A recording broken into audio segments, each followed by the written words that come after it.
Adventure Week has just kicked off within Pokémon Go, and in my opinion, this event is the gold standard for how in-game events within Pokémon Go should be. That's what this video is going to be all about, so let's roll the intro and get right into it. Yo, what's going on everyone? It's me, it's Jinsula. I hope you're having a good day and welcome to today's Pokémon Go video.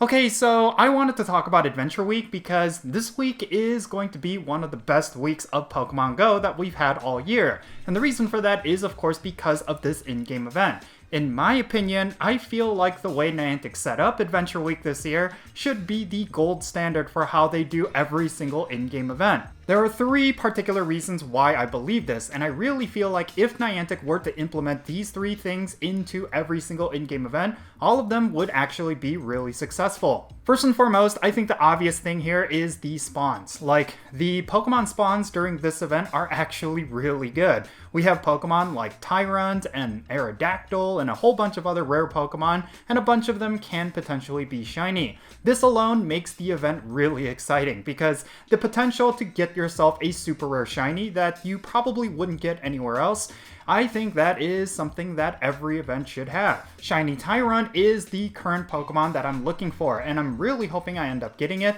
I really feel like this event is creating a lot of excitement within myself, and it's something that I typically do not feel when it comes to in-game events. Now, the second thing that I feel like is a huge positive with this event is, of course, the free timed research, as well as an optional paid timed research. I feel like every single event should give you something to do, and a limited time research is perfect for that. Giving players a bunch of tasks and a whole bunch of rewards is always going to make the game feel a lot more active. Like, whenever I log in, I want to actually have some sort of goal, and I feel like limited time researches that you can get for free is always going to provide that. Even if the rewards are not stellar and the Pokemon spawns are not good, I still feel like it is an activity that players can do.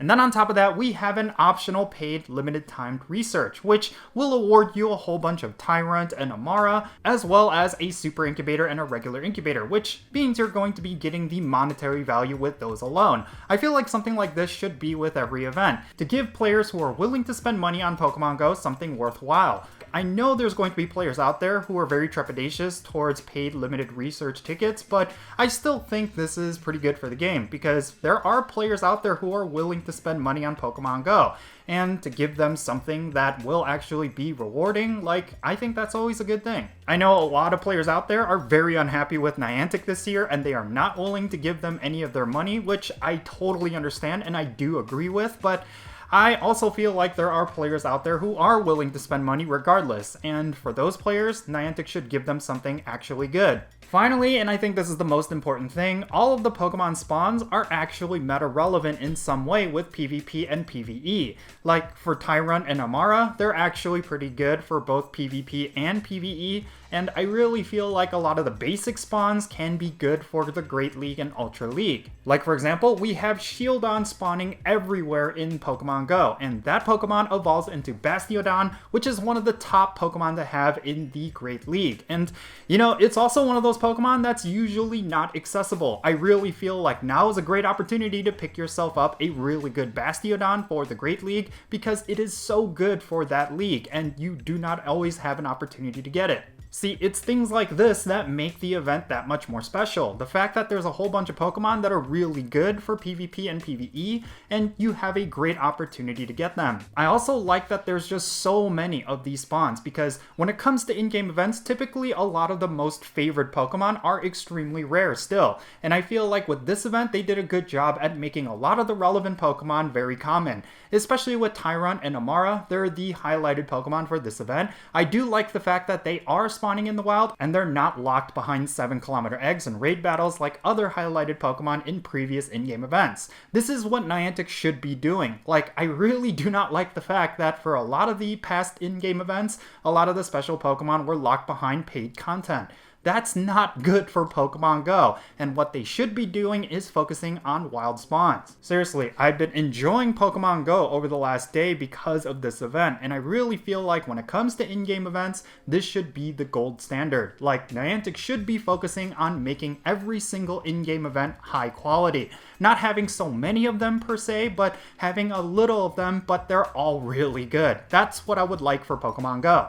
But in any case, yeah, that's going to be it for this video. I touched on a lot of topics that I know a lot of people are going to agree with and disagree with, and I would love to know your thoughts in the comments down below. What do you think about Adventure Week this year, and what would you like to see with in-game events? Share a lot of those thoughts, and let's have a great discussion. And if you ended up enjoying this video, make sure you hit that thumbs up button and subscribe if it's your first time here, and don't forget that little bell so you can stay up to date on whenever I upload videos. And also, I want to give a shout out to my patrons on Patreon.